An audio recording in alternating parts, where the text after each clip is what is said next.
শ্রাবণ মাসে 5টা সোমবার পড়েছে। প্রথম সোমবার করেছি, দ্বিতীয় সোমবার করলাম নির্জলা উপোস করি, শুধু ফল মুখে দেই, একটা শশা মুখে দিয়ে জল খেয়ে উপোস ভাঙি। এইরকম উপোস আমি করি। আমি বাবার ভক্ত, জন্মের পর থেকেই আমি জেনেছি কি পিতা মাতা ওরাই, আমার মা বাবা তো নাই, মরে গেছে, ওরা স্বর্গে চলে গেছে। এখন পিতা মাতা বাবা মহাদেব, মা পার্বতী, ভাই গণেশ কার্তিক আর দিদি আমার মনসা।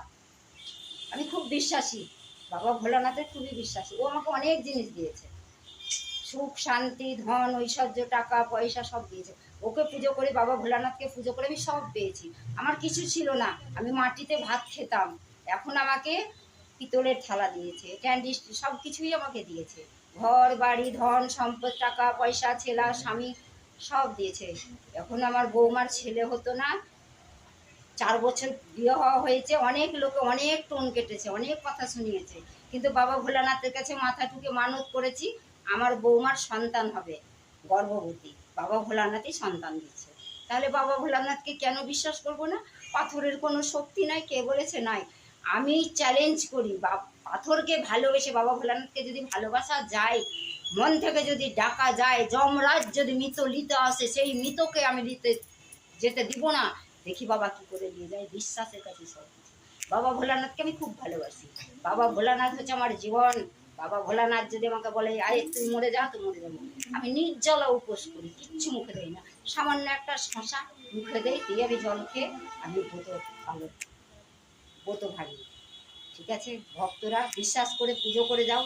আমাদের সনাতনী ধর্ম অনেকে অনেক কথাই শুনতে পায়। আমার মোবাইল নাই, আমি লোকের চেয়ে মোবাইলে ভিডিও করি, আমার মতন দুঃখ কারো নাই, কারণ আমি মোবাইল কিনতে পারি, বাবা ভোলানাথ দিতে পারে। তবে আমার সঙ্গে কেউ যায় না, আমি দোকান চিনতেও পারি না, আমি যাই না, আমি ঘরেই থাকি, আমি পুজো করি, সংসারের কাজ করি, আর চপের দোকানে আমি কাজ করি।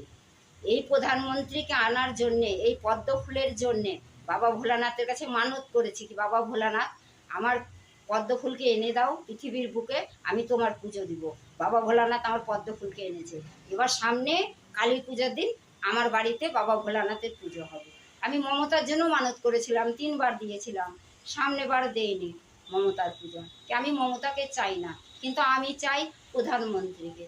নাম করতে খুব গায়ে লাগে, প্রধানমন্ত্রী আমার সন্তান, আমি ওকে সন্তান বলে মেনে নিয়েছি।